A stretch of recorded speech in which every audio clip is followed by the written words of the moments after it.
Habari zenu ndugu zangu wapendwa, na kusalimuni nyote kwa jina la Jamhuri yetu ya Kenya. My fellow Kenyans, there's a speech here from His Excellency the President of Kenya. Just a 19-second speech that I would like all of us to hear before we summarize it. This is the speech. That all of us, irrespective of who we are, the offices we occupy, our status of whatever nature, obey, respect, and submit to the rule of law. Thank you. It is a cardinal principle for us to secure our democracy and to remain a stable, progressive nation. Thank you. Thank you very much, Your Excellency. Now, before we go any further, I would like to talk about 4 things in your speech. One is the main one which you've just mentioned, telling us about a cardinal principle. Mr. President, you told us that we must submit, respect, and obey the rule of law, regardless of who we are, regardless of our position, regardless of political position, financial position, but we must respect, obey, and submit to the rule of law. Now, let me ask you something, Your Excellency. First of all, I would love you to get rid of those emotional feelings in your head that an enemy is speaking to you. Remember, in my very first videos, I told you, Your Excellency, we have no means of getting through you. We, the very people who voted for you, we, the very people who supported you, we, the very people who campaigned for you, here today we are in the middle of nowhere. We can't get near you. We can't speak to you personally. We've been abandoned. We've been thrown aside. And those who were your enemies are now the ones you are very most friends. So the only way that you can hear what we have to say is through public media. Your Excellency, you're talking about a cardinal principle. Did you not hear about some few boys named Longton Jamil Hashim and Aslam Nadim? These boys who were abducted by the police? They were taken and thrown to unknown places by the police service. Well, it's no longer the police service. It's called the police force, the Kenyan police force, which were under Masengeli at that time. Now, this cardinal principle that you're telling us, did you not hear about these boys who disappeared? The cardinal principle that you're explaining to us right now, did you not hear about the MCA for Wajir, Yusuf Hussein, who has gone unfound, abducted, and is nowhere to be found? Your Excellency, the cardinal principle that you are telling the nation, have you not heard about a boy named Bruce? A boy named Bruce, as far as we are concerned, he's been raped, attacked, beaten by the orders, as it states, not me, by the orders of the governor of Mombasa County, Abdul Samad Sharif. Have you not heard about this issue, Your Excellency? Your Excellency, have you not had the issue about Moraro Kibasa? Moraro Kibasa, who is undergoing threat by the DCI, by the CIDs, have you not heard about these people? Your Excellency, have you not heard about Dr. Amkeni, who was beaten by the CIDs in Mombasa, taken into hospital, into the ICU, and then thrown into the court and some few magistrate, some few corrupt magistrate then threw him into jail just because he spoke against the government and he spoke about the county government. And yet here you are today, Your Excellency, telling us about a cardinal principle? Your Excellency, is it a police force that is serving us, or is it a police service? Mr. President,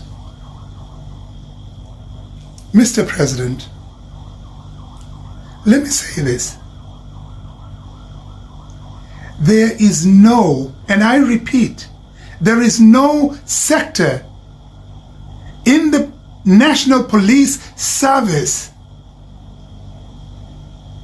that says that one can appoint, there is no sector, any section in the law that gives you the power to appoint an acting IGP.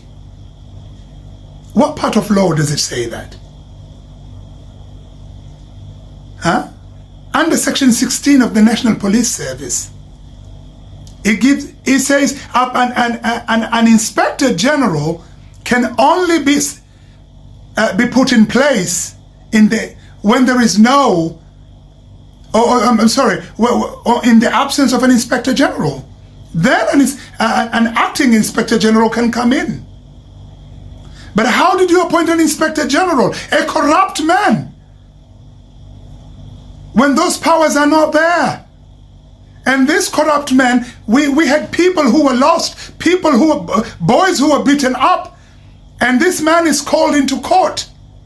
And he refuses to go to court. And the judge who summoned him, the judge who sentenced him, he withdrew all his security guards. What's his name? Justice Odhiambo. I'm sorry, I can't get the name of the court of the justice right. Please forgive me. But the judge who served Masengeli with a court order, he is the very judge who had all his security team withdrew by the acting IGP Masengeli. Your Excellency, this is not right. I told you, Your Excellency, from the very beginning. Nordin Haj is corrupt. Nordin Haj is corrupt. I went to his office when he was the DPP and he demanded 3 million from me for an offense that I did not commit. And here you are, Your Excellency. You've taken Nordin Haj from the DPP into the NIS. Look what Nordin Haj did. 13 assistant directors of the NIS had already been thrown out. 3 directors were thrown out by Nordin Haj. Why? Your Excellency, this is wrong. We cannot sit here day in, day out and praise you for matters or praise you for things that you have not done. Your Excellency, tell us, what has Moraro Kibiso done? Amefanya nini Moraro Kibiso? Kwa nini mnamfuata?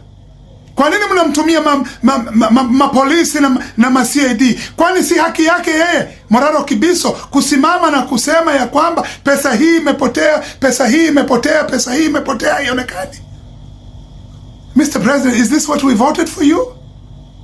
I thought we voted for you to bring change. We voted for you to stabilize our judicial system. We voted for you to stabilize our policing system. The police, the national police. Halafu nimeona juzi watu wamesimama, Kibiso had Morara, what wrong? Mr. President, if I were you, I would call in Morara Kibiso and say, hold on. Tell me what you have discovered that has been stolen. Give me the list of where you have gone and what you have not found. If you are ready, Mr. President, to work together as a coalition government with Raila Odinga, why are you not prepared to work with people like us? people who can tell you, people who can assist you on what has been stolen. Why? Are you corrupt yourself? Are you hiding something from us? Huh?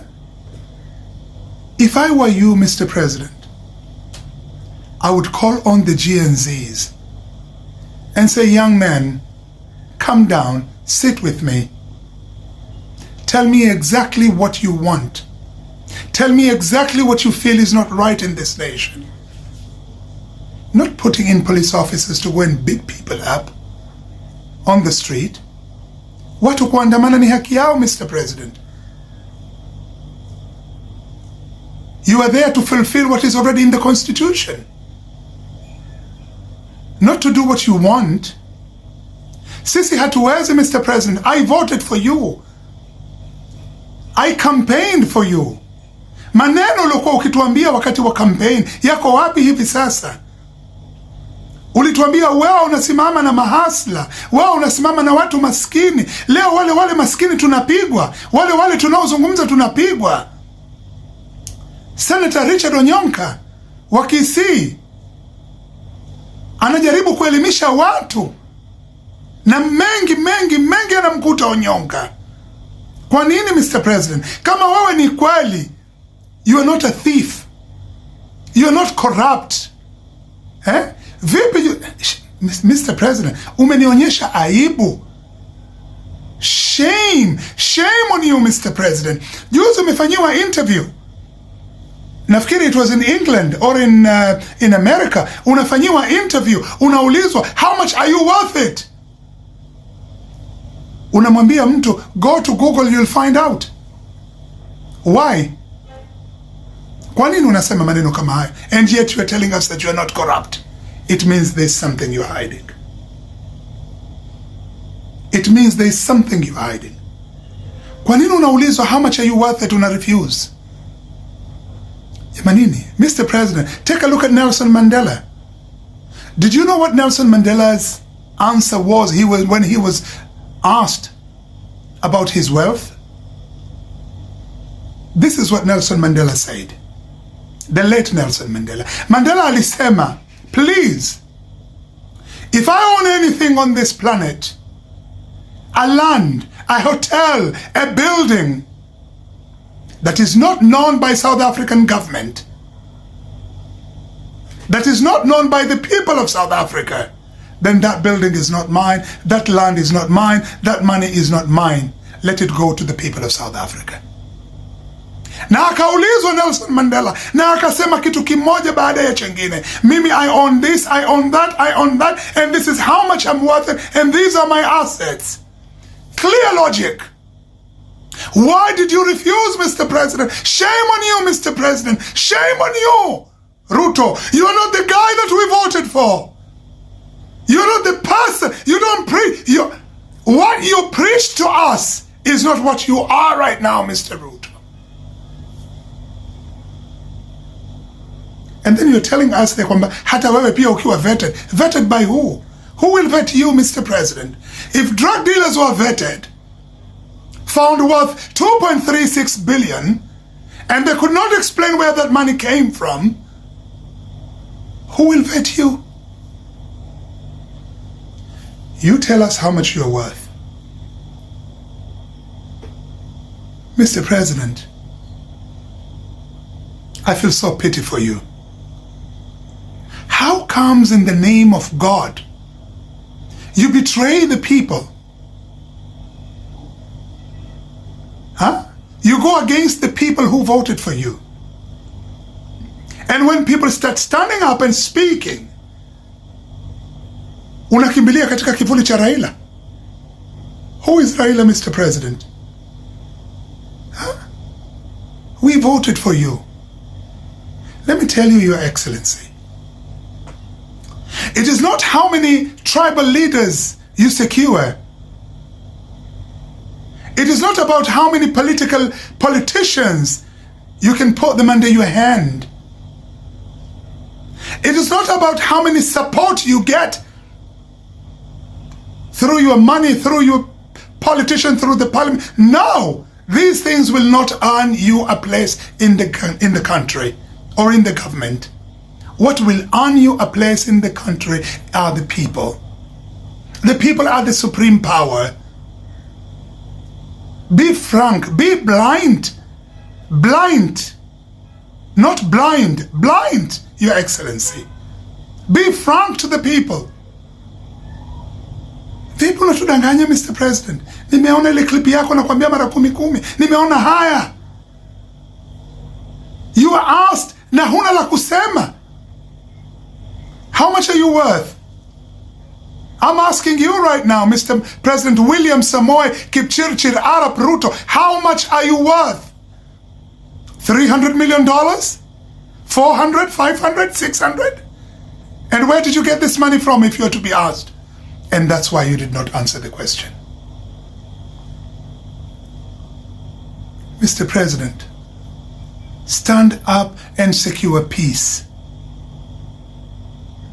You are the last word to say anything in Kenya. The law is the judiciary is corrupt. The police are corrupt. Your office is corrupt.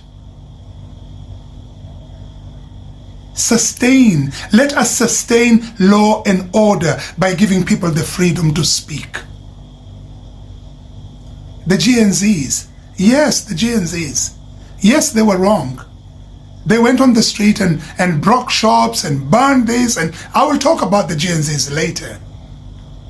But it's not them who did that. No.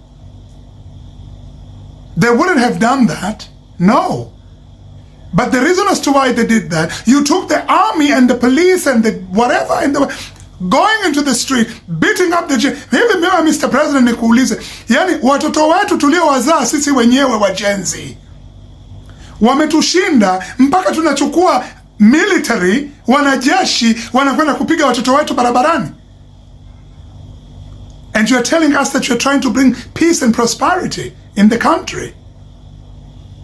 Ikiwa watoto tuliowazaa sisi wenyewe hatuwezi kuwa control mpaka tulete jeshi la military.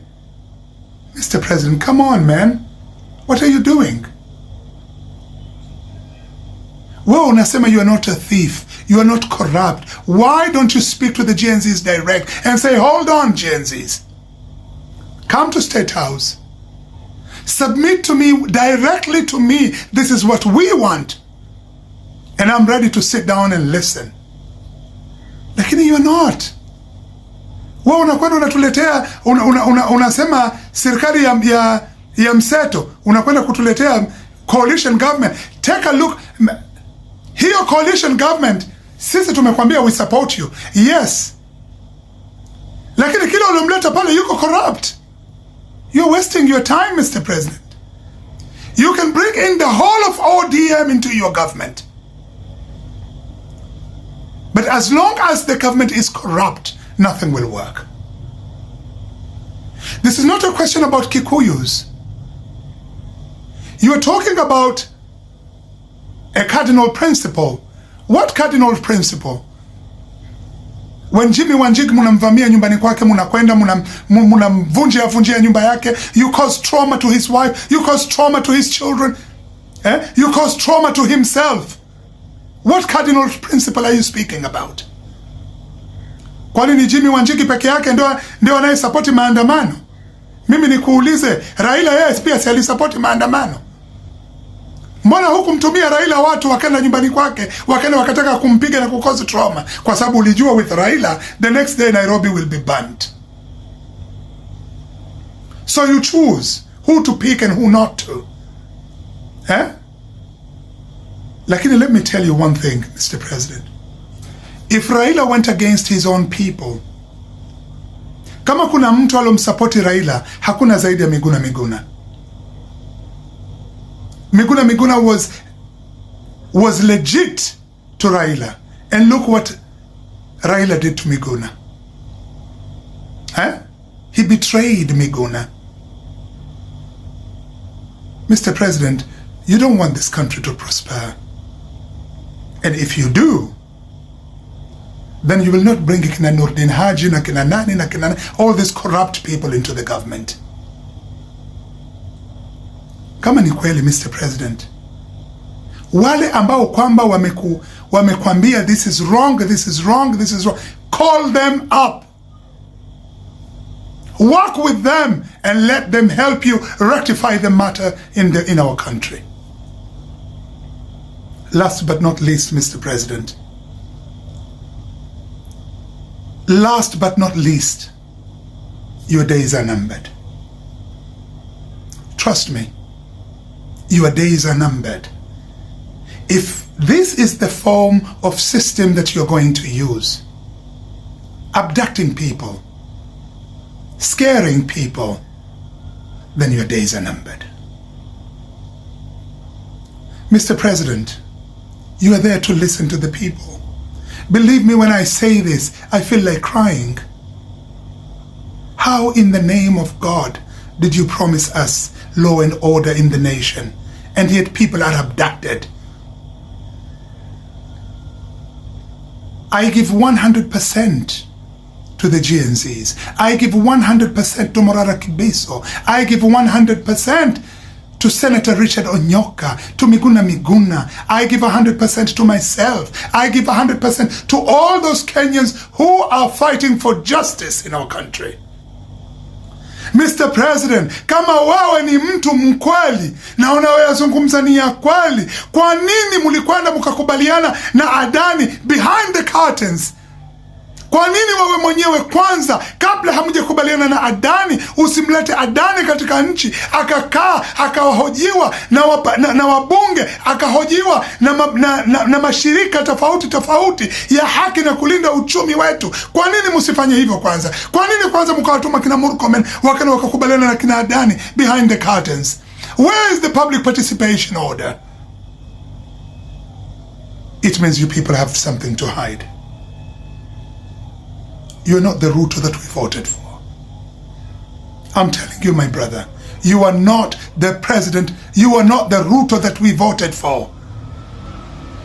You have changed, Mr. President. As for me, I will not sit down and clap hands whenever Ruto passes and go like, oh, Ruto, oh, Ruto. Ukija ukishikwa Dr. Amkeni utakwenda kwa nani na wewe Ruto shamwele? Excuse me? Death is not an issue to me. Prophets died. Religious leaders, tribal leaders, human rights leaders, they all died. Your Excellency, you are not the man that we voted for. Not unless you are prepared to listen to the people. Get out of State House. Thank you.